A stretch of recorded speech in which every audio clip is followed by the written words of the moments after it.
Isra Mi'raj siri 2. Rasulullah sallallahu alaihi wasallam bertolak ke Masjidil Aqsa daripada Mekah tu. Rasulullah bertolak dan Rasulullah singgah beberapa tempat. Dengan apa Rasulullah pergi? Rasulullah pergi dengan buraq. Buraq ini ialah sejenis binatang yang berjalan secepat kilat, laju, yang sekarang ini tidak ada lagi kenderaan yang selaju buraq. Kalau binatang, unta, kuda, tu kejap je. Tetapi Rasulullah pergi dengan buraq ini laju. Kalau zaman kita, kapal terbang laju, tetapi masih lagi tidak selaju buraq. Sebab buraq ni cepat saja. Sebab perjalanan Rasulullah sallallahu alaihi wasallam daripada Mekah ke Masjidil Aqsa, kemudian naik ke langit, turun semula, balik ke Masjidil Aqsa tu, kemudian balik ke Mekah sampai sebelum subuh.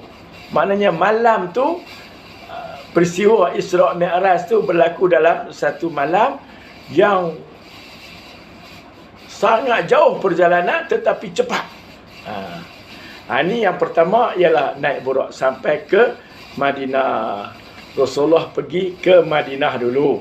Di situ sampai di Madinah, Rasulullah sallallahu alaihi wasallam turun dan Rasulullah tanya kepada Jibril, ni apa nama tempat ni? Rasulullah kata inilah tempat Yathrib. Dulu nama Yathrib, sekarang nama Madinah. Rasulullah sallallahu alaihi wasallam setelah memerintah Madinah, baginda menamakan Yathrib sebagai Madinatul Munawwarah, bandar yang bercahaya. Itu Rasulullah dah bagi nama. Itu tempat pertama yang dibawa oleh Rasulullah sallallahu alaihi wasallam singgah sebelum sampai ke Masjidil Aqsa. Singgah ni maka Rasulullah sembahyang 2 rakaat. Sembahyang 2 rakaat menghormati tempat yang baginda singgah. Ulama-ulama fiqh menamakan sembahyang ni sunat perhentian. Sunat perhentian. Jadi kalau kita baca hadis, wajib ke sunat ke, kita tak tahu. Ulama kelaskan bahawa sembahyang tu sunat. Sebab itu bila kita berjalan ke mana-mana tempat, sunatlah kita sembahyang 2 rakaat, tempat kita berhenti. Umpamanya orang Kedah nak pergi ke Kuala Lumpur, dia akan berhenti di Sungai Perak ataupun Bukit Merah ataupun Tapah, maka sunatlah sembahyang sunat 2 rakaat. Sembahyang sunat 2 rakaat. Sembahyang sunat ni bukan perlu buat di surau, buat di bawah pokok tepi tempat kita parking kereta pun boleh. Pun boleh.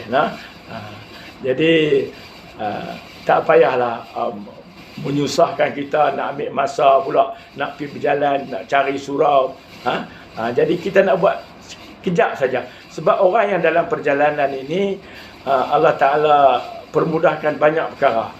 Di antaranya sembahyang yang 4 rakaat, Zuhur dengan Asar, Isya, boleh diqasarkan, dipendekkan jadi 2 saja. Nak bagi cepat. Jadi sembahyang sunat ni pun kita nak buat ringkas sahaja. Jadi kita berhenti parking kereta, kemudian sebelum kita pergi ke tempat rehat untuk minum-minum, kita sembahyang dulu 2 rakaat. 2 rakaat yang ringkas. Jadi Rasulullah sembahyang sunat 2 rakaat. Kita masuk masjid, sunat tahiyatul masjid. Jadi kita berhenti satu tempat, kita hormat tempat tu, di antaranya kita sembahyang sunat 2 rakaat. Kemudian Rasulullah bergerak pula daripada Madinah ke Turis Sinai. Bukit ataupun Gunung Sinai. Tempat Nabi Musa alaihissalam menerima kitab Taurat, menerima dilantik menjadi Rasul, kan? Ini sejarah besar juga di sini ni. Jadi Rasulullah berhenti di situ. Nabi Musa alaihi salam ialah Nabi yang boleh berkata-kata dengan Allah. Banyaklah Nabi-Nabi berkata-kata dengan Allah. Tetapi Nabi Musa ni digelar sebagai Nabi yang berkata-kata dengan Allah Ta'ala. Sebab Nabi Musa bercakap tu macam cakap dengan kita lah. Kita kata, bila-bila masa Nabi Musa boleh tanya Allah Ta'ala dan Allah akan menjawab pertanyaan baginda. Ini Nabi Musa alaihissalam. Hebatnya Nabi Musa lah. Dan Nabi Musa ni Allah Ta'ala kata, semayanglah, aqimis salata li zikri, semayanglah untuk kamu mengingati aku. Jadi Nabi Musa ni seorang yang rajin semayang.